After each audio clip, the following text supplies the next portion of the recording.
C'est un beau roman, c'est une belle histoire, c'est une romance d'aujourd'hui.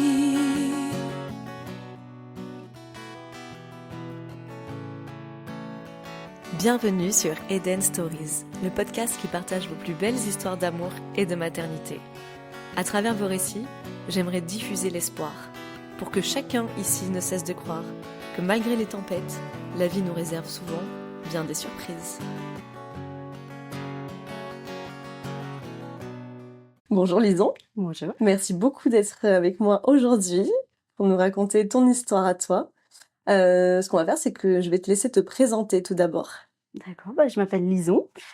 Donc je suis maman d'une petite fille et je suis avec le papa depuis 9 ans et on est mariés depuis bientôt 5 ans. Je l'ai rencontré, j'avais 19 ans et on s'est rencontrés sur Internet. À 19 ans, déjà, t'étais sur les applis de... Oui, parce que j'étais quelqu'un de très très très timide qui avait beaucoup du mal à lier des relations avec les gens en temps normal. D'accord. J'avais subi beaucoup de choses dans ma jeunesse à l'école, donc c'est vrai que j'avais du mal et puis je me suis dit que par l'intermédiaire d'un écran, c'était toujours plus simple de rencontrer quelqu'un, donc on s'est rencontrés comme ça et puis la vie a fait qu'on est restés ensemble et qu'on est toujours. Comme quoi, ça peut fonctionner. On a vécu une relation à distance pendant 2 ans, parce que moi j'étais encore aux études. D'accord. Et après je suis allée le rejoindre. Vous habitiez loin l'un de l'autre? Non, on était à 1h30 à peu près. D'accord. Mais chacun chez soi. Voilà, parce que lui il travaillait déjà et moi du coup j'étais aux études, donc on T'as voyait tous les week-ends. Et puis après, je suis allée, quand j'ai cherché du travail, je l'ai rejoint et puis voilà, on a vécu ensemble directement après. D'accord. Et donc là a commencé votre vraie vie de couple, de jeunes amoureux. Ça. On a parlé assez vite de mariage et d'enfants. Lui était pas trop pour les enfants. C'était pas quelque chose il est fils unique. Et puis c'est pas quelque chose qui le tentait. Moi, c'était vraiment quelque chose j'en avais envie depuis très très très longtemps. Et mais lui, il voulait faire un peu les choses dans l'ordre. Il voulait se marier et après réfléchir aux enfants. Donc on s'est mariés en 2019. Une belle fête avec tout le monde, notre famille. Toute la famille réunie. Donc voilà. Et puis après, on a parlé, projet bébé. Et là, il avait changé d'avis. Il avait besoin. Il avait mûri. Oui, puis il n'était pas fermé sur la question non plus. Il en voulait pas, mais c'était plus sur le moment. Non, j'en veux pas, mais c'était pas un non. C'était pas une obsession. Non. Sur le plan professionnel, à ce moment-là de vos vies, vous étiez tous les deux calés, vous aviez vos... C'était aussi quelque chose qu'on voulait, une certaine sécurité. On avait un appartement, on avait tous les deux un travail fixe, donc on était prêts à avoir un enfant, quoi. D'accord. Et alors, vous avez lancé... Donc on a lancé le projet après le mariage, en se disant, on verra ce qui arrivera. Ouais. En laissant faire les choses, tu avais une contraception ou tu... Non, moi j'en prenais pas parce que les hormones sur moi ça joue énormément, donc j'en prenais pas. Donc on avait le préservatif classique. Donc donc tout ce temps-là vous faisiez attention quand même. On faisait attention, mais on savait que ça pouvait potentiellement arriver, mais après ça n'arrivait pas. C'était ok si jamais ça arrivait. Voilà, c'était pas voilà. Et puis après, on a arrêté vraiment tout. Et on s'est lancé... En laissant faire les choses. Voilà, en laissant faire les choses. Donc on s'est laissé à peu près 1 an. On s'est dit 1 an où vraiment on essaye de pas se prendre la tête comme ça. Et au bout d'1 an, toujours rien. C'est long. Oui, ça peut être long. Très long. Et puis 1 an, après il y a eu le confinement de 2020. Donc bon, il y avait d'autres situations. Après, on a changé d'appartement, donc on avait d'autres projets entre-temps. Donc c'était, on va dire, un projet qui était là, mais qui passait un peu en secondaire. Enfin, c'était, ça arrivait pas, c'est pas grave. Donc pendant 1 an, ça n'a pas été un souci. Ça te travaillait pas, que même inconsciemment? Inconsciemment, si, ça commençait un peu à me travailler. Je me disais pourquoi 1 an, il y en a. Tu sentais pas qu'il y avait un truc, t'avais pas une intuition qui te poussait à croire que peut-être... Moi, j'avais toujours eu cette idée dans ma tête que j'allais pas avoir d'enfant. Enfin, Ah ouais. j'allais pas arriver à avoir d'enfant naturellement. Ah. Je sais pas pourquoi dans Ouais, cette c'était idée-là, comme ça. c'était comme ça. Pour moi, voilà, il faudrait passer par Mmh. plein de trucs, la PMA, par tout ça Mmh. et en même temps l'adoption. Et c'est vrai que j'avais beaucoup réfléchi à ça. Est-ce que je Mmh. voulais ça ou pas? À ces Et options-là, à au ces cas où? options-là. Et c'est vrai qu'au début, moi, sur la PMA, sur tout ça, j'étais assez fermée parce que voilà, je supportais pas trop les hormones et Ah on bah oui. savait que bah, c'est des traitements Mmh. hormonaux et C'est c'est très que dur. très très lourd. Et du coup, moi j'étais non, la PMA, j'en veux pas. Je préfère l'adoption, me dire que Ah. voilà, je le porterai pas, mais c'est pas grave. Et c'est vrai qu'au début, je me disais: «Ne pas le porter, c'est pas grave, je m'en remettrai, j'aurai un enfant». Enfin, il fallait la finalité du bébé, mais comment il allait arriver, au début, j'avais pas trop de problèmes. Ah ouais. Et C'était poussé quand même comme réflexion oui, déjà, mais j'ai eu cette réflexion assez jeune, je sais pas Mmh. pourquoi enfin, même avant de le rencontrer, j'avais Ouais. cette idée de les enfants, Ça te j'allais faisait galérer à demande. en avoir, quoi. D'accord. Alors que ma mère a eu 4 enfants, il y a pas de Oui, ta maman, elle a pas eu de mal à elle tu a pas eu de es mal. pas fille Enfin, unique, du coup, tu non, je suis la dernière de 4 enfants, donc ah oui, donc aucun problème pour voilà. concevoir un enfant dans la Pour famille, recevoir un enfant dans la famille, donc voilà.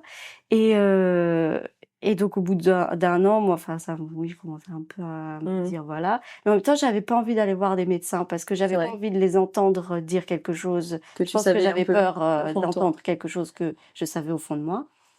Et donc je me disais: «Allez, la nature est plus forte que tout», et par contre là, au bout de voilà, de la début d'année 2021, Mmh mh. là, ça commençait dans ma tête, je commençais un peu à vriller dans le sens où là, je voulais le porter. C'était plus une option en fait, Mmh. c'était je voulais être enceinte. Tu voulais ressentir, Et en fait, c'était plus devenu je voulais être enceinte plus que d'avoir un bébé. C'était voilà, c'était dans ma tête, c'était ça, c'était je veux être enceinte. ouais. Je veux avoir un bébé dans mon ventre, quoi. Et puis, au début, c'était juste une petite pensée. Je veux un bébé, bon, bah, voilà, je veux un bébé. Et donc, je lisais plein de choses par rapport à ça, tous les trucs, les conseils qu'on peut trouver, il faut faire ci, il faut faire Oui, ça, à telle heure, la lune, tout ça. c'est ça, il faut faire, telle chose après, voilà, faut lever les jambes, les machins, les trucs, toutes les gens, je crois. voilà, les légendes de grand-mère qu'on peut entendre. Donc, je me disais, bah, en fait, je me disais, bah, on sait jamais, en fait, donc et puis plus l'année 2021 passait, plus je sentais que je plongeais. Mmh. Que je plongeais, mais en même temps, je pouvais pas m'arrêter. C'était plus fort que moi. Bien Je sûr. sentais que je coulais. Tu en parlais à ton mari de tout ça? Toutes ces Oui, peurs? je lui en parlais, Mmh. mais en même temps, je pense que je mettais un voile dessus. C'est non, mais je suis plus forte Ouais. que réellement ce que j'étais. Et c'est vrai que là, mon corps aussi a commencé à me donner des signes. Il me disait, cocotte, ralentis là. Mmh. Et voilà, j'étais tout le temps malade. C'est vrai? J'avais des maux de ventre permanents, Ah. j'étais en arrêt, quasiment, toutes les 2 semaines Ah parce oui. que voilà, j'étais malade tout le temps, tout le temps, tout le Ah. temps. Et j'étais à ce moment-là dans un travail où ça se passait pas bien. Je pense aussi le fait que j'étais Mmh. tout le temps malade, que j'étais prise par autre chose, bah, ça pouvait pas aller Bien bien, sûr. donc et ben, voilà, mon corps, voilà, je je me suis fait des entorses, j'ai eu des maux de dos, enfin voilà, Ah tout oui, allait ton mal. corps lâché, quoi. Lâché Ouais. complet. Et en mai 2021, j'ai une ancienne collègue avec qui je m'entendais très, très bien, qui elle est tombée enceinte, comme ça. Elle a arrêté la pilule en avril, en Mmh. mai elle était enceinte. Et là moi j'étais: «Mais pourquoi? Pourquoi? Enfin, quelle est cette injustice, quoi? Pourquoi elle tombe enceinte comme ça alors qu'elle a été sous pilule pendant, toute sa vie quasi, enfin Oui. sa période de règles, elle a jamais eu vraiment, de soucis, et elle tombe enceinte comme ça et Mmh. moi rien du tout. Et là j'ai ressenti des sentiments et je me suis dit: «Mais tu es un monstre, en fait». Parce que j'étais pas limite à lui vouloir du mal, mais c'était un peu ça. C'est pas, «J'espère que tu vas perdre ton bébé», parce qu'il faut quand même pas Ouais. exagérer, mais c'était oui, bah, oui, «J'espère que tu vas avoir un problème», quoi. En gros, Ah ouais, c'était une forme j'avais de une jalousie un jalousie, peu. c'était, Mmh. horrible, et j'avais honte de moi, mais en même temps, j'arrivais pas à penser autrement. Ah ouais. Et heu et là, l'obsession a triplé, quoi. Ça a pris le dessus Ça a sur pris le tout dessus sur tout. Et je toute ta faisais, vie. ouais, sur toute ma vie. Je faisais qu'en parler. Euh, je, je, je, je, je pense que je lui faisais vivre un enfer à mon mari. Je programmais tout. Je disais, non, mais c'est maintenant, il faut faire ci, il faut faire ça, faut qu'on ait un rapport à ce jour-là parce que tu comprends, c'est comme si. Et en plus, je faisais les tests d'ovulation sur, les fameux sur tests. bâton, là. Ah oui, Et moi, ça m'était toujours que je pouvais faire tout le mois, ça me disait rien. Donc je me disais, mais ça marche pas, c'est conneries. Enfin, c'est de la... Et par rapport à tes cycles, c'était régulier? J'ai toujours eu des cycles extrêmement réguliers. Donc là, bon, ça posait pas de soucis. J'avais pas de soucis. Voilà, à part avoir des douleurs de règles extrêmement fortes, extrêmement compliquées, j'avais pas de soucis particuliers sur le terme du cycle. Donc je me disais, j'avais pas de problème. Donc ça vrillait à enfin, c'était même plus de l'obsession, c'était un besoin vital en fait. Ça devenait viscéral. C'était viscéral, c'était au fond de moi et je me suis dit, je vais finir par faire une grossesse nerveuse. Mon cerveau va finir par me convaincre que je suis enceinte alors que je suis pas enceinte. Bon, ça n'a pas été le cas, mais voilà. Et fin août 2021, là, il y a eu... à l'époque, je travaillais dans un plateau téléphonique pour la banque. Et il y a eu un appel de trop, on va dire. Et j'ai explosé au téléphone, en fait. J'ai hurlé sur la pauvre personne qui était au téléphone avec moi. Et je me souviens plus trop de la scène, mais je pense que je l'ai insulté de tous les noms, de tout ce qui existait. C'était la goutte d'eau je sais même pas pourquoi il l'appelait, je me souviens juste hurler, voir mon supérieur arriver, couper le micro et me dire, tu rentres chez toi. Et je suis rentrée chez moi. Le lendemain, j'ai pris rendez-vous chez mon médecin. Et c'était la 50e fois que je la voyais de l'année. Et là, elle m'a posé une question elle m'a dit, mais est-ce que vous allez bien? Mais vraiment, c'était pas juste la question, est-ce que physiquement vous avez mal quelque part? C'était psychologiquement dans votre tête, est-ce que ça va? Et là, je me suis effondrée. J'ai pleuré. Mais pleuré pendant, je sais pas combien de temps. Ça m'a paru des heures, mais j'ai peut-être pleuré 5 minutes, mais j'ai pleuré. Je lui ai dit, non, en fait, ça va pas et non, ça va pas, quoi. Donc là, elle m'a dit, on arrête tout. Vous allez être en arrêt, je vais vous arrêter. Elle a commencé par m'arrêter 2 semaines parce qu'elle m'a dit, il faut qu'on fasse un diagnostic plus profond, plus précis pour savoir ce que vous avez. Donc ça a pris un peu de temps parce que en même temps, il fallait que je voie des psychologues, tout ça. Donc d'accord. Mais ça, j'avais déjà conscience aussi que j'allais pas bien. J'avais déjà pris, moi, en amont, un rendez-vous chez un psychologue et je devais l'avoir 10 jours après mon cerveau, il a... T'avais pris rendez-vous chez un psy avant de prendre rendez-vous chez un gynéco? Voilà. Ou là, oui. Alors non, le gynéco, en fait, il y a eu plusieurs choses en même temps. C'est parce que moi j'avais des problèmes avec mes règles, enfin j'avais des douleurs de règles, et ma sœur s'est fait diagnostiquer dans l'année 2021 pour l'endométriose. Et on avait des douleurs assez similaires, donc je me suis dit il faut que je me fasse diagnostiquer moi aussi. Donc j'avais rendez-vous en janvier 2022 avec il y a l'attente là. Et entre temps, donc voilà, j'avais pris rendez-vous plus chez un psy pour moi, pour me dire qu'il faut que tu fasses quelque chose pour toi et faut que tu te soignes. En fait, c'est pas sain. Enfin, puis même si tu tombes enceinte, tu vas lui donner quoi à ton bébé, quoi. C'est vrai. Moi, je me disais ça. Je disais, j'avais pas envie qu'elle devienne un médicament pour moi. Et donc voilà, donc il y a eu le moment où au travail, ça a été l'apocalypse, on va dire. Et donc elle m'a arrêté 2 semaines et donc elle m'a fait faire des tests papier où je dois écrire qu'est-ce qui se passe, comment ça se passe, cocher des cases, comment je ressens, machin, pour qu'elle note à peu près en termes de dépression sur quel niveau je me trouvais et à quel niveau, en gros, de surmenage, ils appellent ça mène. Et en gros, il y a une échelle donc de 1 à 10. Donc au niveau de la dépression, je me trouvais à quasiment 10. Et au niveau du surmenage, j'étais entre 9 et 10. Donc elle m'a dit, là, c'est burn-out total. Donc là, c'est repos. C'est repos total. Vous ne faites rien. Vous faites que des choses qui vous font plaisir. C'est-à-dire, là, vous mangez ce qui vous fait plaisir. vous faites que ce qui vous fait plaisir. Si vous voulez passer la journée à regarder la télé, vous repassez la journée à regarder la télé. Elle m'a dit, le seul truc qu'il faut que vous fassiez par jour, c'est au moins sortir une fois de chez vous. Parce que sinon, ça vous allez plonger encore plus. Parce que c'est prendre l'air. Elle m'a dit, prendre l'air. Ça allait tourner en rond, je sais pas, sinon... C'est ça. Et je la voyais toutes les 2 semaines, la médecin, pour faire le point. Et en même temps, je voyais la psychologue. Donc, j'ai commencé à voir une psychologue pour parler de comment j'en étais arrivée là. Et en fait, je me suis rendu compte que ça venait de très loin, de l'enfance, en fait. Des traumas enfouis. Voilà. Et parce que moi, j'ai vécu de l'harcèlement scolaire pendant des années.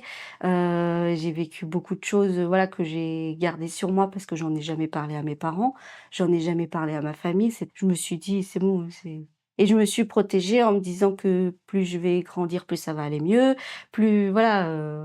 T'as voulu protéger aussi peut-être les autres, tiens, quoi, ta parce famille. que mes parents avaient 4 enfants, même si j'étais la dernière et que j'ai 9 ans d'écart avec ma sœur aînée. Ah oui. Voilà, ils avaient autre chose à faire. Enfin, j'en ai conscience maintenant que j'ai un enfant. Fait un travail aussi dessus. Voilà, et c'est vrai que là, je me suis dit, il faut que tu t'occupes de toi. Il faut que tu te pardonnes à toi ce que tu t'es fait vivre et que tu te fasses pardonner aussi un peu aux autres ce que tu leur as fait vivre et que tu te soignes pour justement que derrière tout aille mieux, quoi, et que peut-être qu'un jour la nature te donnera ce que t'attends, quoi. Et donc j'ai passé toute la fin d'année 2021 à voir la psy toutes les semaines, à travailler sur moi, à prendre conscience. Donc il a fallu aussi passer par l'épreuve de le dire à ses parents. J'ai pas pu le dire à mon père. En fait, j'ai une relation assez fusionnelle avec ma mère. D'accord. Et donc, j'ai réussi à lui dire, ça a été très, très, très, très dur. Et je lui ai dit, je te le dis, tu le dis à papa, je le répéterai pas. Je le répéterai pas, c'est pas possible. Voilà. T'avais pas une bonne relation avec lui ou c'est juste que c'était de la pudeur Si, mais c'est que voilà, mon papa, comme tous les hommes de 60 ans, il a fait passer sa carrière avant ses enfants à juste titre parce que c'était le seul qui ramenait l'argent et on était dans un schéma familial très très classique, la mère au foyer, le père au travail. Après avec 4 enfants aussi, puis lui, on a beaucoup déménagé, on a voilà, mais j'avais une bonne relation avec lui. J'ai peut-être une meilleure relation maintenant que quand j'étais petite, mais voilà, enfin, je l'aime, c'est mon papa, voilà, je sais qu'il nous aime, mais voilà, et lui aussi, il est très pudique sur ses sentiments, mais c'était plus que en fait le dire une fois. C'était déjà assez dur et j'avais pas envie de le répéter. Donc je lui ai dit, tu lui dis ou tu lui dis pas, tu fais quoi, tu fais comme tu veux, mais moi je le répéterai pas, quoi. Et donc après, je l'ai dit aussi à mon mari. Bon, lui était déjà un peu au courant. J'avais déjà distillé 2-3 petits trucs dans notre relation. Enfin, il savait un peu, voilà, que j'avais vécu des choses dans mon enfance qui avaient été compliquées vis-à-vis de l'école. Et du coup, voilà, ça a été ça. Et c'est vrai que là, je l'ai dit très récemment à une de mes sœurs. Je l'ai pas dit à mon autre sœur et à mon frère. En fait, c'est encore compliqué, encore aujourd'hui, de le dire, de mettre des mots face à des gens qu'on aime. Parler à des gens qu'on connaît, voilà, vous en parlez, parler à des gens qu'on connaît pas, c'est plus trop un souci pour moi. Par contre, le dire aux gens qu'on aime, c'est différent. Ouais, c'est différent. Et en fait, je me rends compte aussi que moi, j'ai grandi dans une grande fratrie, que j'en ai d'une certaine manière souffert. Parce que t'étais la petite dernière et que... J'étais la petite dernière et puis donc en fait on est 2 groupes d'enfants, on va dire. Il y a mes 2 sœurs qui sont... Moi j'ai 9 ans d'écart et 7 ans d'écart avec mon autre sœur et j'ai 1 an et demi, 20 mois avec mon frère. Il y a 5 ans d'écart entre ma deuxième sœur et mon frère, donc on est 2 groupes, voilà. Même si on s'entend très bien tous les 4 et je suis très heureuse de les avoir, en fait je me rends compte que j'ai peut-être pas eu l'attention que je souhaitais. En plus du harcèlement subi à l'école. Voilà, de tout ça. Et puis on a beaucoup déménagé, on a beaucoup changé. Donc, il fallait se réadapter à chaque fois à tout le monde. Il fallait se réadapter à un environnement. Des amis. Voilà. Quand j'étais vraiment petite, c'était pas un problème. Parce qu'au contraire, t'es content de une nouvelle école, des nouveaux copains. C'est ça. Tout petit, bon. Quand, voilà, jusqu'à à peu près la préadolescence, c'était pas un souci. Et après, c'est devenu un problème. Et donc, voilà, c'était. Et puis après, je me renfermais sur moi parce que, bah, pourquoi faire d'efforts pour les autres s'ils font pas d'efforts pour soi? Mais du coup, on rajoute de l'attention sur nous qui, voilà, ça a ramené. Donc, il a fallu que je me soigne sur ça, sur mes traumas d'enfant, me pardonner et m'accepter aussi, parce que physiquement, j'étais pas comme je le souhaitais. J'ai toujours été un peu ronde, un peu, voilà, un peu. Même encore aujourd'hui, c'est compliqué des fois de se regarder dans un miroir, mais je pense que c'est pour tout le monde un peu pareil. Bien sûr. Et voilà. Et donc, j'ai passé 4 mois à faire ça. Et même encore aujourd'hui, je vois la psy, même si je la vois moins régulièrement. Je la vois quand même. Je sens que j'ai encore besoin de cette attache. Encore, c'est la dernière corde qui me tient un peu. Ça. J'ai une corde un peu, voilà. Mais c'est bien d'en être consciente et de faire en sorte de l'avoir encore et de travailler encore sur certaines choses, tu vois, qui sont encore là. Qui sont là et qui sont difficiles à effacer ou à accepter, à digérer. Bien sûr. Ça fait partie aussi du processus de guérison. On guérit pas de ce genre de choses en temps de temps. Et donc là, j'ai pris un virage dans ma vie. Je me suis dit, maintenant, tu changes de travail déjà. Parce que déjà, je pouvais pas y retourner, avec ce qui s'était passé. Et puis, je sentais que j'étais encore fragile. Que je pouvais retomber dedans assez facilement. Donc, je me suis dit, on va s'arrêter là. Donc, et puis mon employeur était bien content que je m'en aille aussi. Ils se sont dit, voilà, elle est bien contente que celle-là, elle s'en aille. Et donc, je me suis dit, il faut que je trouve quelque chose qui me plaise. Parce que j'avais un peu choisi les métiers, pas forcément pour leur qualité, mais plus pour leur avantage financier ou les choses comme ça. Je me suis dit, là, faut que je trouve quelque chose dans lequel t'es bien. Qui t'anime. Qui m'anime, que... moi, ce que je voulais, je demandais pas grand-chose, c'était juste ne pas avoir la boule au ventre le matin quand je me lève. Et c'est quand même très important. C'est déjà énorme. Et donc, en janvier 2022, je vais donc à un entretien, je passe l'entretien, et il y a un super feeling avec la manageuse, et donc j'ai le poste. Et donc, je commence mon nouveau travail le 25 janvier 2022. Il s'agissait de quoi, du coup? C'est un poste administratif extrêmement classique. Si on le dit comme ça, c'est chiant à mourir. Mais il y avait tellement un bon feeling avec la personne. Puis en fait, je lui ai dit, moi j'ai fait un burn-out. Faut que je me remette en selle faut que je me remette en selle professionnellement et aussi personnellement. J'ai besoin de retrouver un... En fait, je lui ai pas caché, je lui ai dit la vérité directe, les raisons de pourquoi j'en étais arrivée là. D'accord. Et que, voilà. Donc, elle y voyait pas trop de soucis. Et puis, c'était quelqu'un de l'âge de ma maman, enfin, un peu plus jeune que ma maman quand même, mais d'une cinquantaine d'années. Elle a une cinquantaine d'années. Et du coup, je pense elle a peut-être vu en moi ses enfants, parce qu'elle a 2 filles. Donc, je pense qu'elle s'est dit... oui, il faut aussi donner la chance à ces personnes-là qui ont besoin de se remettre en selle. Et donc j'ai commencé le 25 janvier 2022. Je dis ça parce que c'est une date importante, c'est pour ça. C'est pour ça, je me doute, tu la cites. Et il se trouve que le 25 janvier 2022, j'ai donc mon ancienne collègue qui était enceinte, qui accouche. Ah, t'étais encore en contact? Oui, même actuellement, je suis toujours en contact. T'avais réussi malgré cette... Oui, en fait, je lui ai rien dit. Moi, je lui ai rien dit à elle, mais je le pensais. Moi, je lui ai pas dit, je vais crever, mais voilà, je le disais surtout à mon mari, qui lui écoutait. Je pense qu'il savait très bien que je le pensais pas. Enfin, il te connaît bien. Voilà, je le pensais pas, mais il voyait que c'était pas toi. C'était du mal-être, quoi. Et donc, elle accouche de son petit garçon, voilà. Et donc, j'avais rendez-vous avec le gynécologue pour l'endométriose le 31 janvier. D'accord. Donc, le 31 janvier, j'y vais. J'avais tout mon dossier qui était comme ça, avec tout ce qu'il fallait faire avant. Ah ouais. La prise de sang, les IRM, les machins, les trucs. Et en fait, tout revenait négatif à chaque fois.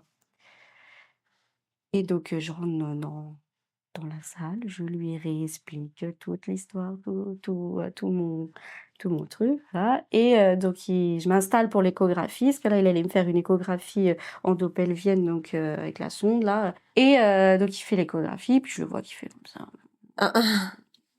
Je me dis, bon, bah, moi, les échos, je vois rien. J'en ai taches, beaucoup, hein. Il me fait, ah oui, donc il y a des lésions, on peut pas appeler ça d'endométriose, mais il y a des lésions quand même. Mais par contre, vous avez un gros problème d'ovulation. Il fait, vous avez jamais ovulé en fait. Enfin, quand je vois le stock d'ovocytes qu'il y a dans vos ovaires, vous n'avez jamais ovulé. Et là, je me suis dit, mais t'es pas folle en fait. Et tous ces tests négatifs d'ovulation. Mais voilà, tout me revenait en mémoire et je me dis, bah oui, en fait, il y a une explication médicale que j'ai refusée pendant des années parce que j'avais peut-être peur de l'entendre aussi à ce moment-là. Et là, il me fait, bah là, de toute façon, à part une PMA, il va rien se passer. Hein. Il t'a dit ça comme ça? Il m'a dit ça comme ça. Et là, je l'ai pris un peu comme comme une claque parce que la PMA, j'en avais peur. Mais en même temps, j'avais toujours ce désir d'être enceinte. Il était moins présent dans le sens où si mon mari m'avait dit « Ah non, moi, la PMA, je le sens vraiment pas. J'ai pas envie de me lancer là-dedans. J'ai pas envie de me lancer dans toutes les... » Je pense que j'aurais pu l'accepter. Ah oui? Et tu penses que t'aurais pu faire un trait alors à l'instant T, sur le moment quand il m'a dit ça, je pense que oui. Ah ouais. Donc, mais j'avais quand même envie d'avoir le premier rendez-vous. On nous explique ce qui va se passer, les protocoles, comment ça se passe. Voilà. Donc, on avait rendez-vous le 12 février. Et je devais faire le 10 février l'examen pour savoir si les trompes étaient perméables, le nom barbare là, hystéro, voilà.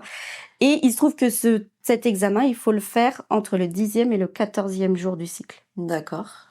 Et moi, mes règles n'arrivaient pas.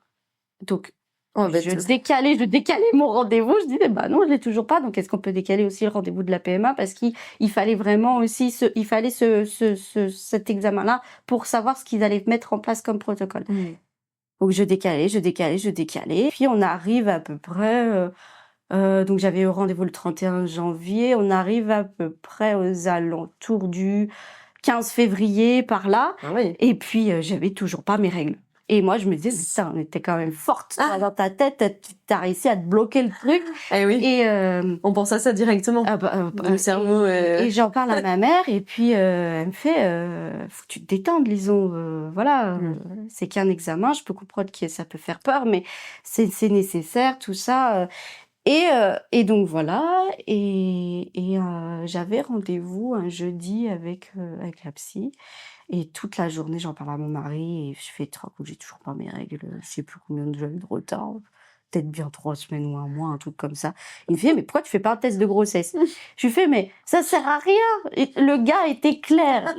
Il est professeur il est spécialiste de l'endométriose. Il est professeur. Le gars s'y connaît. Il sait que je peux pas ovuler. Ça ne sert à rien que je m'inflige ça.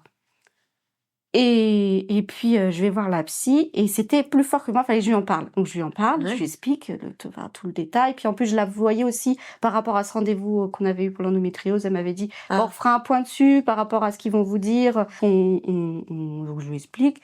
Puis là elle me fait mais faites un test de grossesse. Puis je lui fais mais non.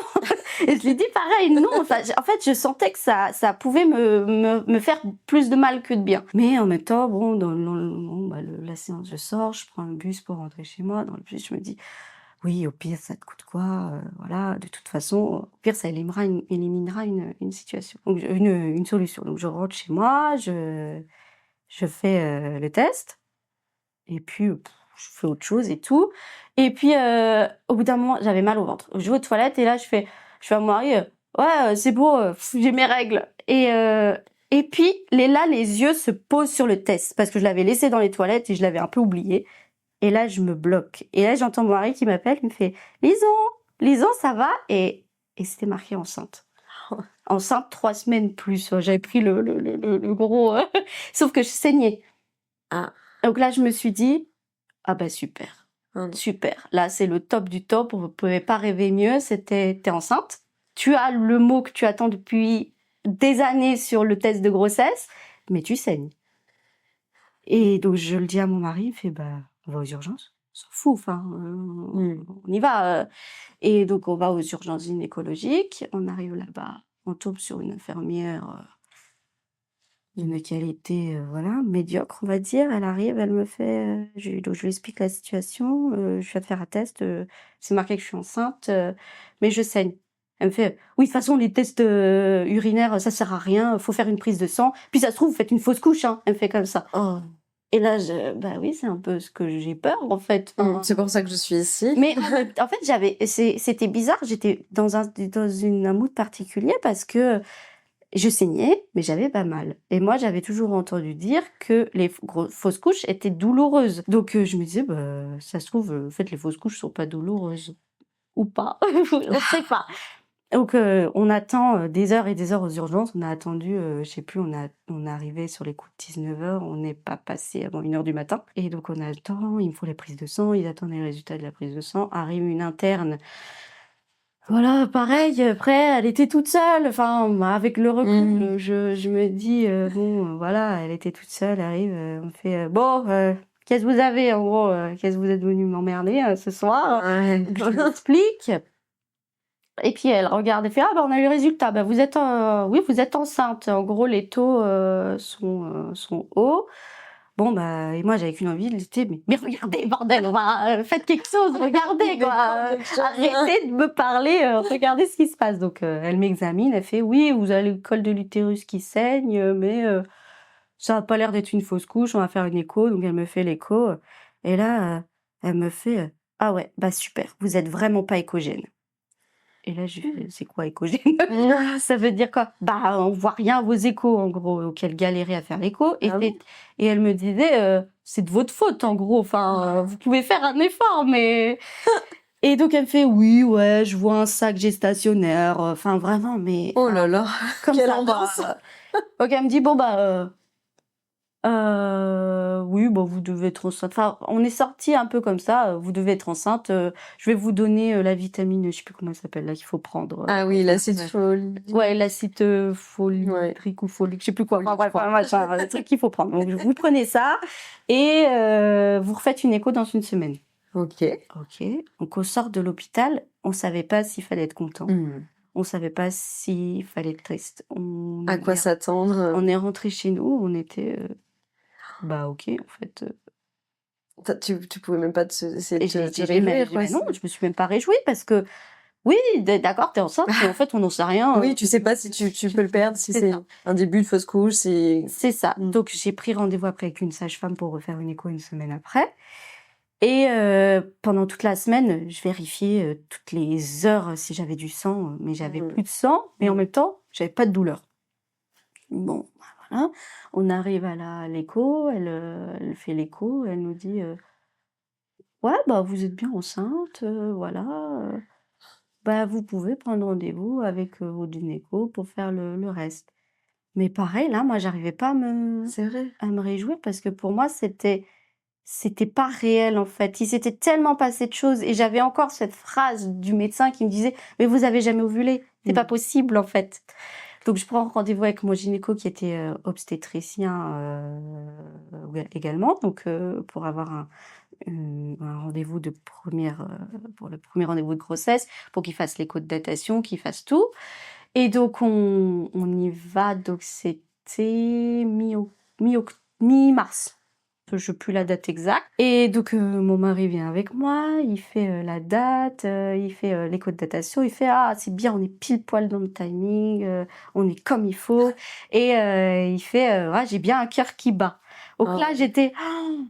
il y a vraiment un bébé. Il y a vraiment un bébé. Mais en même temps, il y avait une partie de mon cerveau qui avait conscience qu'il y avait un bébé et l'autre partie qui me disait « Non, il n'y a pas de bébé, ma cocotte, rêve pas. » C'est impossible, il l'a dit. Il l'a dit, voilà. Donc, il nous imprime le petit, les échos, voilà. Donc, on voit, il nous montre à peu près où il est, comment il est. Il fait les mesures, les machins. Et il nous dit date de commencement de grossesse, le 25 janvier 2022.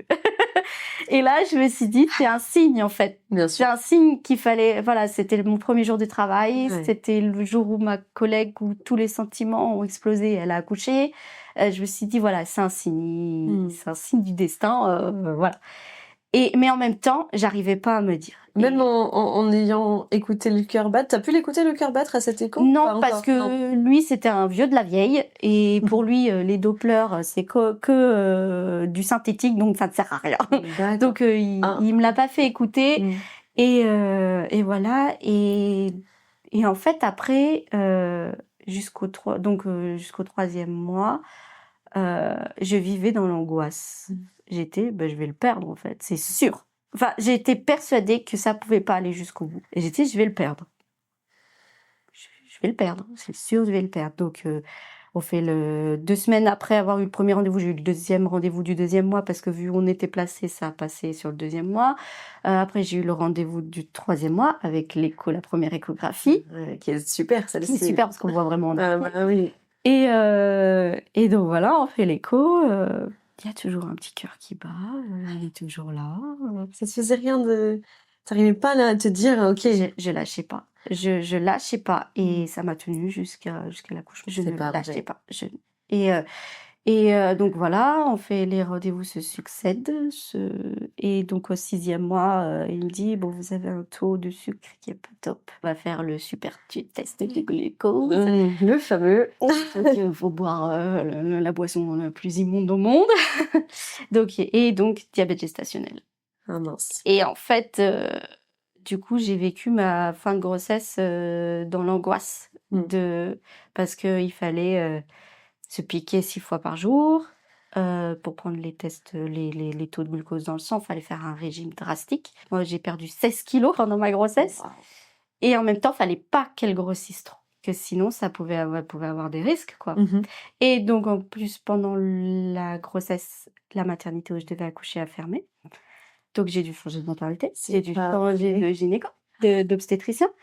Donc, en fait, le suivi a dû changer en cours de grossesse. En cours de grossesse. Donc, en fait, au 7e mois, j'ai mis un temps fou à choisir ma maternité parce que j'arrivais pas à choisir. Je savais pas trop ce que je voulais. Je savais pas où aller. Il y en avait 50 000. Et en fait, il se trouve que là où je devais accoucher, ils avaient une autre maternité dans le centre de Lyon. Et du coup, je me suis dit, bon, c'est la même maternité, c'était le même, on va aller là-bas. Et là, la maternité m'a imposé un obstétricien. Il y en avait un de libre, on vous donne celui-là. Et j'ai eu de la chance parce que le feeling est super bien passé avec ce monsieur. Enfin.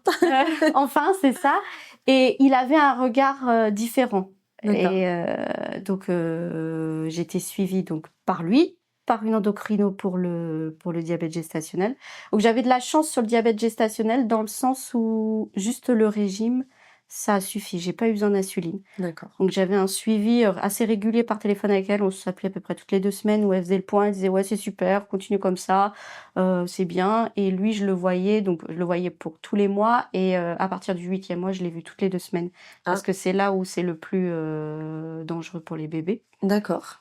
Et donc toutes les 2 semaines je le voyais, il faisait les mesures et machin et trucs et donc elle était bien. Okay. Elle était bien mais elle avait pas de place dans mon ventre parce qu'en fait je pense que je m'étais tellement dit qu'elle allait pas rester qu'en fait la place s'est pas faite. La place elle s'est mise dans le dos. En fait elle s'est mise un peu comme un bébé qui est un bébé de mince comment on appelle ça, les personnes qui font des... Il se cache un peu, qui fait des... les personnes qui font des dénis de grossesse. Oui, voilà. Les bébés dans le dos. Et elle s'est mise comme ça, mais pas trop, parce que j'avais du ventre, mais quand j'étais enceinte de 9 mois, on aurait dit que j'étais enceinte de 5. Hein. J'avais pas un ventre énorme. Et du coup, en fait, elle s'est mise comme ça et elle bougeait pas. La peur de déranger un peu, tu vois, d'être là, mais pas trop. Voilà, et moi, pourtant, je lui parlais, je disais, tu sais, maman, elle t'aime, elle est là, je suis là. Mais en même temps, j'avais toujours cette peur qu'elle soit plus là et qu'elle disparaisse, que j'avais aussi du mal à m'attacher. Je me disais, pour me protéger, crée pas trop de liens, en fait. Faut y aller doucement. Et en même temps, il y avait tout le suivi médical qui était lourd parce que le diabète gestationnel, voilà, faut se piquer avant de manger. Faut compter les heures parce qu'il faut se piquer 2 heures après manger. Il faut tout noter. Qu'est-ce que t'as mangé? Quand tu l'as mangé? Quelle quantité t'as mangé? Quel taux de sucre t'avais à telle heure? Et en fait, j'étais vraiment dans des données. Bien sûr. Voilà, c'était, il est 14 heures, j'ai mangé à midi, il faut que je me pique. Il est machin et machin. Et donc, et en même temps, j'avais le travail. Mais le travail, ça m'a tenue. Parce que j'avais un cadre et j'avais une manageuse qui était top. Parce que je suis arrivée donc le 25 janvier, je suis tombée enceinte le 25 janvier, et après, il a fallu quand même lui annoncer que j'étais enceinte. Et moi, j'étais très stressée parce que j'étais encore en période d'essai. Et quand je lui ai dit, elle m'a dit, bah, ok. Enfin, vraiment, j'ai senti, que c'était un non-sujet. Et je pense que le fait aussi que je lui avais parlé de pourquoi j'avais fait un burn-out, de comment j'en étais arrivée à ça, je pense que elle avait conscience qu'à un moment ou un autre, il allait avoir un enfant. Je pense qu'elle l'avait peut-être pas prévu aussitôt, elle non plus. Mais du coup, voilà, et ça se passait très bien, et elle était contente du travail que je faisais. Donc, on a eu une relation de confiance, voilà, et je suis partie, j'ai pris les 2 semaines pathologiques qu'on peut avoir. Je suis partie, en gros, le 1er septembre 2022 en congé maternité. Et voilà, je savais que je les abandonnais pas. J'avais conscience que sur ça, je pouvais être tranquille. En plus, ils avaient déjà trouvé une remplaçante. Je l'avais formée. Enfin, moi, je partais tranquille, quoi. C'était bien réglé. Voilà. Et il y avait qu'une chose, c'est que j'en avais ras-le-bol d'être enceinte. En fait, le diabète a fait que ça a rendu la grossesse encore plus compliquée. J'étais déjà dans un mood où, en fait, j'étais aussi dans la culpabilité de me dire que tu l'as voulu. Tu l'as désiré, cet enfant. C'était même plus du désir, c'était de l'obsession. Tu as voulu être enceinte, tu as tout ce que tu veux, et non. Et maintenant que tu l'as... c'est compliqué. Et donc, je continue à me faire suivre par ma psy. Donc, on se voyait régulièrement pour en parler aussi. Et elle me disait, mais c'est normal, vous avez une grossesse hyper médicalisée. Vous êtes considéré comme une grossesse à risque. Vous êtes suivi. C'est pas une grossesse tranquille sur le canapé où tu peux manger tout ce que tu veux. En plus de ça, oui. Voilà, j'étais restreinte. J'avais rien. Enfin, je mangeais rien. Voilà, mon meilleur repas, c'était, bref, déprimant. Et donc, voilà. Et le gynéco, je pense qu'il avait bien compris que j'en avais marre. Donc, il me promettait un déclenchement. Donc, il m'a dit, mon terme était le 23 octobre. Parce que lui, du coup, entre-temps, avait recalculé. Il avait dit, c'est le 23. Bon, moi, c'est le 23. Okay, je vous souhaite. Et à partir du 23 septembre, il m'a dit, le 23 septembre, on fait un point. Et si c'est bon, je vous déclenche. T'étais OK avec ça? Et moi, j'étais, avec grand plaisir. C'est vrai. En fait, moi, j'avais commencé le travail il y a pas très longtemps, j'avais peu de congés maternité. J'avais le minimum que donne l'employeur. Et j'avais cette peur de pas pouvoir en profiter aussi de ma fille. Et du coup, j'avais envie qu'elle naisse un peu avant aussi pour avoir un peu plus de temps avec elle. Tricher un peu. Donc, je me suis dit le 23 septembre, trop bien. Et le 23 septembre, donc j'avais rendez-vous en fin de journée avec lui. Et le matin, je vois ma mère, mes sœurs, et puis je prends un café avec elle et j'avais mal au ventre. J'avais des contractions. Et j'étais, mais ça se trouve, il n'y a pas besoin de déclencher, ça va venir tout seul. Et puis donc je vais à mon rendez-vous, il me fait, ah non, c'est encore bien fermé, on va attendre quand même au moins une semaine. Bon. Je l'ai regardé un peu, il m'embête, mais en même temps, avec le recul, il avait raison, parce que s'il y a 9 mois, il sait qu'il y a une bonne raison, donc c'était juste que moi, dans ma tête, c'est bon, j'en ai marre. Et en même temps, il me dit, promenez-vous, marchez. Alors j'ai fait, je sais pas combien de pas je faisais par jour, mais voilà, donc j'accompagnais mon mari à la gare qui prenait le train pour aller travailler, donc je l'accompagnais le matin, je revenais à pied. Le midi, j'allais faire un tour dans mon quartier. Le soir, je retournais à la gare, je cherchais à pied. Je revenais, marcher des kilomètres par jour. Et il se passait rien. Mais elle, par contre, le sur que je chantais, c'était elle était extrêmement basse. En fait, elle s'était retournée à partir du 7e mois. Elle avait déjà la tête en bas. Parfait. Et elle a jamais rebougé derrière. Mais en fait, elle était déjà bien appuyée sur le col. Ah ouais. Et en fait, quand elle faisait des mouvements, elle me tapait dans les nerfs des jambes. Du coup, j'avais les nerfs des jambes qui faisaient comme ça. Donc, quand je marchais, marché, j'étais toujours au téléphone avec ma mère, au cas où il se passe un truc, en fait. C'était plus par sécurité, voilà. Et donc, une semaine après, j'y retourne.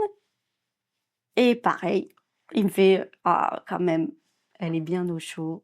Elle grossit pas trop bien. Le col, il a même pas bougé il a pas bougé, on laisse. » Il me dit « Par contre, on se revoit le 13 octobre. Et là, on vous déclenche. Ça sera 2 semaines avant le terme. Là, on vous déclenche le 13, c'est sûr, on se revoit le 13. » Et donc, le 13, j'avais dit à mon mari, je vais au rendez-vous, je t'appelle, et dès que je t'appelle, tu débarques, en gros.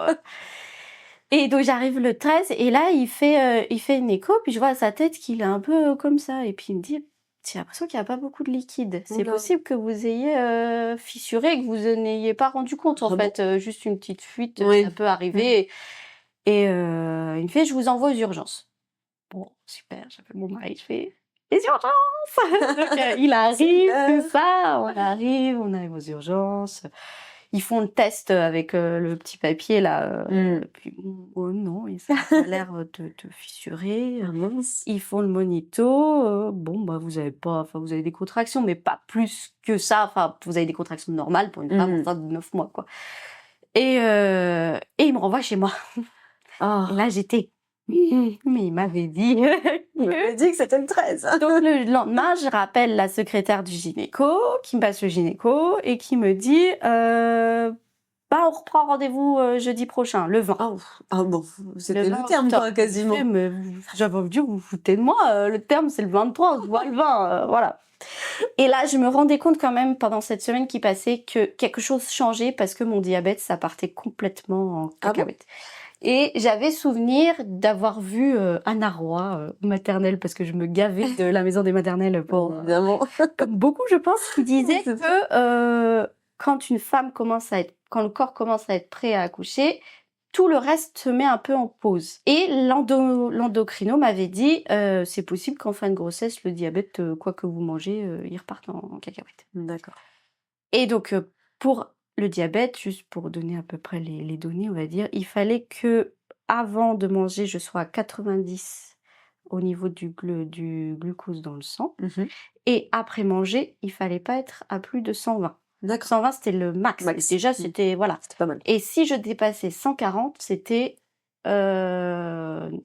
j'avais fait n'importe quoi. D'accord. Et je me souviens, donc le 19 octobre au soir, on a mangé des concombres et du jambon blanc. Super. Le régime. Donc je mange, voilà, sans grande conviction, mais je mange. Et donc 2 heures après le repas, je fais mon test de glucose et là je vois 182. C'était un chiffre que je n'avais jamais eu. Et puis avec du concombre et du jambon blanc, chose que je mangeais quasiment tous les jours depuis un mois, c'était pas ça. Et je fais à mon mari, je fais si c'est pas pour aujourd'hui, je sais pas, enfin ça va être c'est imminent quoi. Je veux dire 182 pour du concombre, c'est pas possible. Et la soirée se passe, puis je vais me coucher. J'étais bien fatiguée à ce moment-là et vers 11h, je sens des contractions et là je me dis là c'est pas comme d'habitude, là elle est pas comme d'habitude celle-là. Et donc voilà, passent les heures et puis au bout d'un moment je fais là j'ai bien des contractions. Donc je fais tout ce qu'on nous avait dit. Une douche, je prends un spasson, machin, il n'y a rien qui passe. Donc je me dis, là, c'est des vraies contractions de travail, quoi. Et donc, on appelle la maternité. Donc, ils disent, oui, il faut que ce soit une contraction toutes les 2 minutes pendant 10 minutes. Donc, on fait le machin. Et donc, à 4 heures, c'était le cas. Donc, on part à la maternité. On arrive là-bas. Et entre-temps, les contractions s'étaient intensifiées, donc il m'examine, il me dit oui, il y a des contractions, mais par contre le col il a pas bougé. Donc allez marcher, et on se revoit, revenez à 7h, allez marcher. Donc en plus il pleuvait des cordes ce jour-là, donc on était dans le hall de la maternité. Encore des tours du hall de la maternité, le pompier qui était là pour se dire celle-là elle est désespérée. Et à 7h on retourne et avant d'appuyer sur le bouton pour appeler aux urgences de maternité, je fais j'ai l'impression de me pisser dessus. Ah ben voilà. Et puis, mais en même temps, je savais que c'était pas le cas. Je fais, ça se trouve, j'ai percé la poche des os ou ou c'est lui qui me l'a percé parce qu'il a tellement galéré à me trouver mon col que voilà. Ah oui. Et puis donc cette heure, voilà, une autre sage-femme vient me voir, puis j'ai vraiment l'impression de me faire pipi dessus. Donc elle fait, on va faire un test de la poche des os. Et là, il a viré direct à la couleur a viré quoi. Elle fait, ça c'est sûr, vous avez la poche des os c'est fissuré. Donc dans tous les cas, on vous garde. Allez. Et là, je me souviens de m'entendre lui dire, je vous aime. Je l'ai dit comme ça. Et donc, on était le 20 octobre au matin. Et donc, on nous installe dans une salle. Puis elle me dit, vous voulez la péridurale? Et en fait, au début, moi, j'avais dit non, je veux pas la péridurale, je veux faire physio, machin, tout le bazar. Et en fait, il se trouve que genre 2 minutes avant, je voulais sortir de la chambre pour aller faire un autre petit tour le temps que la sage-femme arrive. Et là, j'ai entendu une dame hurler, mais j'ai eu l'impression que quelqu'un était en train de l'étrangler. Et en même temps, j'ai eu une contraction tellement douloureuse que là, je me suis dit, non, ma cocotte, t'as assez souffert à cause de tes règles. J'avais envie, du coup, je me suis dit, j'ai envie de vivre un accouchement un peu tranquille, on va dire. Donc, j'ai dit, oui, péridurale à 3 cm. Et j'étais déjà à 3 cm. Donc, allez, go, en avant, Guingamp, on y va, on vous met la péridurale, machin. Et les heures passent.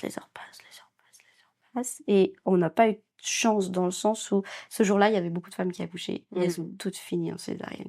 On entendait dans le couloir, ça hurlait code rouge, code rouge, code rouge. Oh là là. Et elles étaient que 2 sages-femmes. Donc nous, en fait, comme nous, ça se passait plutôt bien, on a été complètement abandonnés d'une certaine manière. Mais enfin, moi, je leur en veux. Sur le coup, je leur en ai voulu dans le sens où, parce qu'on a envie d'être accompagnés, on a peur aussi. Enfin, moi, j'avais peur parce que c'était l'inconnu. Ouais. Et voilà. Et il se trouve que à dilatation complète, il y a le cathéter de la péridurale qui s'est décroché. Non. Et en fait, on a appuyé et elles ont mis 1h30 à arriver. C'est pas vrai. Parce que elles étaient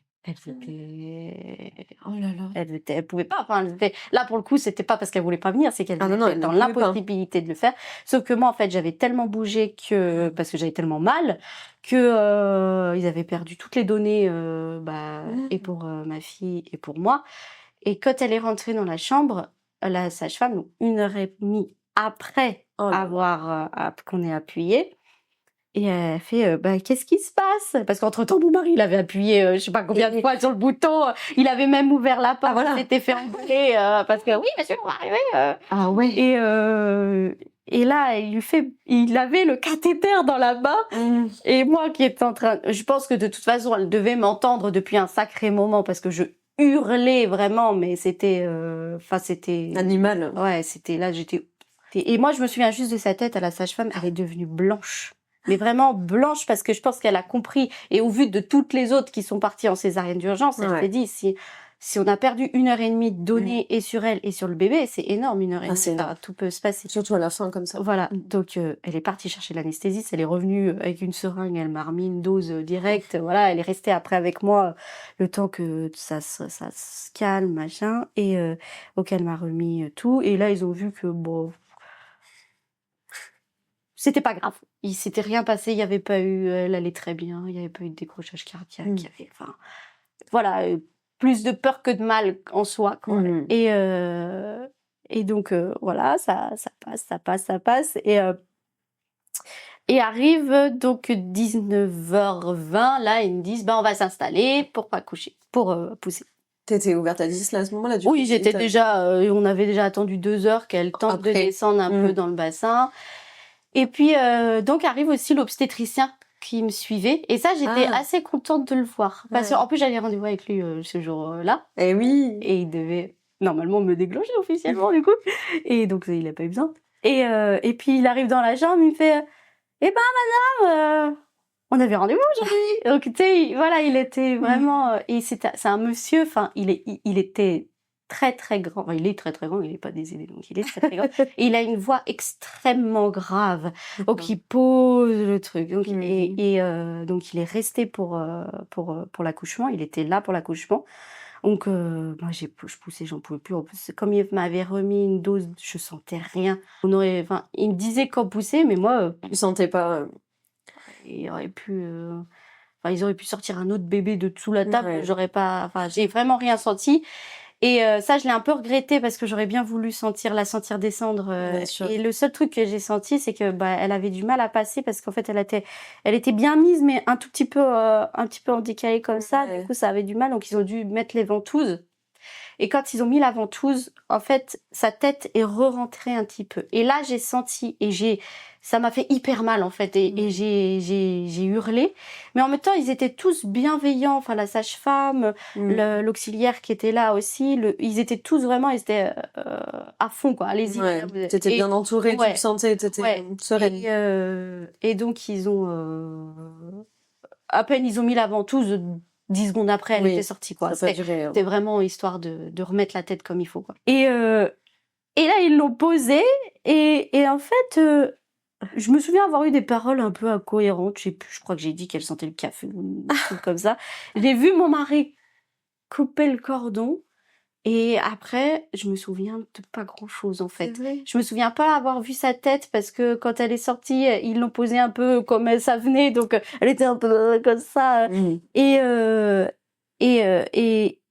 Et puis, moi, je me souviens que le premier truc que j'ai dit, c'est est-ce que vous avez coupé, est-ce que j'ai eu une épisio? Enfin, j'avais eu peur qu'ils me demandent pas, en fait. Parce que j'avais vu beaucoup de témoignages qui disaient qu'elles avaient été, qu'on leur avait fait une épisio sans leur demander et tout. Lui, il m'a dit non, par contre, vous avez une déchirure qui s'est faite naturellement, donc il va falloir que je recouvre, machin. Donc j'étais rassurée aussi de me dire, voilà, ils ont pas fait des choses sans mon consentement, sans rien. Et puis là, lui, il a vu que j'étais vraiment à bout de force, que j'étais vraiment au bout du bout.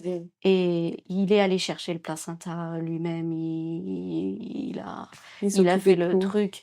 Et puis je me souviens qu'il a dit au moment où il a sorti le placenta, il fait à la sage-femme, et merde, j'en ai foutu partout parce qu'il en a fait, il a fait tomber la moitié de truc. Et en fait, ça m'a fait rire. Parce que j'étais tellement déconnectée, je me suis pris une crise de fou rire et il faisait arrêtez de rigoler, je peux pas vous recoudre. Et en fait, ça a vraiment tout détendu, mais en même temps, j'arrivais pas à réaliser qu'elle était là, que c'était la fin en fait, on était arrivé au bout du chemin en fait, qu'elle était là, que c'était bon. Et en même temps, j'étais tellement fatiguée, j'ai fait une baisse de tension énorme qu'ils me l'ont enlevé, qu'ils l'ont mis sur son papa, ils ont fait du pot à pot tous les deux, voilà. Et moi, j'étais vraiment. C'était lessivée. J'étais lessivée, puis voilà, mon dernier repas remonté à la veille, c'était des concombres. Et elle me dit, je vais vous ramener un jus de fruits. Et là, je lui fais, ah non, j'ai pas le droit, il y a le diabète. Et j'étais encore dedans, c'est fini ça. Elle rigole, elle me fait, mais c'est fini, madame, le bébé, il est sorti, vous pouvez boire un jus de fruits maintenant. Et voilà, et moi, j'étais aussi dans l'optique de l'allaiter, de tout ça. Et en fait, j'étais tellement mal que quand elle a pleuré dès le début, donc on a fait la tétée d'accueil quand même, elle a eu le colostrum, tout ça. Mais qu'après, je me sentais pas en fait. T'avais pas l'énergie. J'avais pas l'énergie et j'avais pas la force et j'avais peur du coup d'être pas bien pour elle, d'être dans un mauvais mood et qu'on donne un mauvais commencement à notre relation en fait par de l'énervement parce que et là il y a la sage-femme qui m'a dit une phrase qui m'a déculpabilisée totalement. Elle m'a dit, vous savez madame, vaut mieux donner un biberon avec amour que donner un sein avec une non-envie, quoi.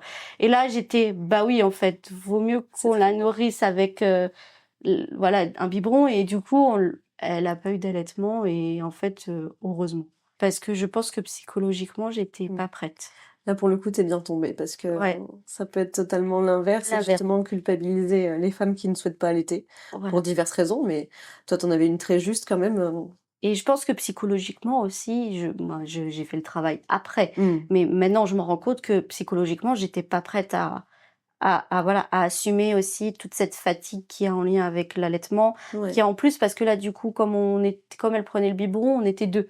Donc, on pouvait se relayer, la nuit. Donc, ça n'a pas été simple. Ça a été compliqué. J'ai mis du temps à accepter que j'étais maman. Je savais que je l'aimais. C'était bizarre comme sensation parce que je l'aimais. Je le savais que je l'aimais, mais j'avais du mal à accepter ce rôle que j'avais tant voulu en fait. Et voilà. Et j'ai mis 9 mois. Et j'ai eu un déclic. Je sais pas pourquoi. C'est 9 mois. À un moment, elle me regarde comme ça avec ses yeux, puis elle me tend un jouet. Et là, J'étais, mais je suis ta maman, en fait. Et là, je me suis mise à pleurer. Mais c'est ma fille, c'est ma fille. Oh là là. Et voilà. Mais tu sais, 9 mois, je pense, moi, que c'est pas pour rien. Parce Non. que une grossesse C'est ça. menée à terme, c'est 9 mois. Toi, pendant ta grossesse, qui a duré 9 mois, parce qu'elle est bien arrivée quand même à terme, Oui. t'as pas eu t'avais tellement de choses, tu vois, sur toi. Ouais. Que je pense que ces 9 mois-là, ils sont nécessaires pour se préparer à être maman. C'est Et ça. encore, il en faut après aussi. Mais à mon avis, c'est pas pour rien que ça a mis 9 mois ensuite. C'est ça, parce que moi j'ai fait les cours de préparation à l'accouchement, j'ai suivi, j'ai fait tout ce qu'on m'a dit de faire, mais en même temps je me suis pas surinvestie dedans. Je veux dire, j'avais tellement le côté médical qui me prenait du temps, qui me prenait de l'énergie, qu'il fallait que je surveille tout ce que je mange, tout ce que je faisais, tout, et du coup j'ai un peu oublié, dans le sens d'une certaine manière, qu'elle était dans mon ventre, qu'il y avait un être vivant qui vivait dans mon ventre. Je savais que je faisais ça pour elle, parce que je l'ai pas fait avec